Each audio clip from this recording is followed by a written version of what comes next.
एक स्कूल में 23 मार्च की तकरीब होने वाली थी। टीचर ने बच्चों से कहा, कल हर बच्चा पाकिस्तान के बारे में कुछ खास बताएगा। अली ये सुनकर घर गया और अपने अब्बू से पूछा, अब्बू, हम 23 मार्च क्यों मनाते हैं?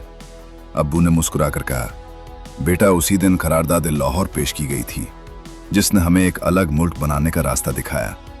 अली ने गौर से सुना और सब समझ गया।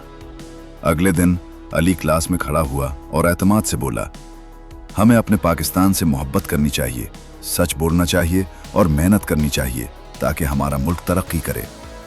टीचर बहुत खुश हुई और बोली, शाबाश अली, यही एक सच्चे पाकिस्तानी की पहचान है।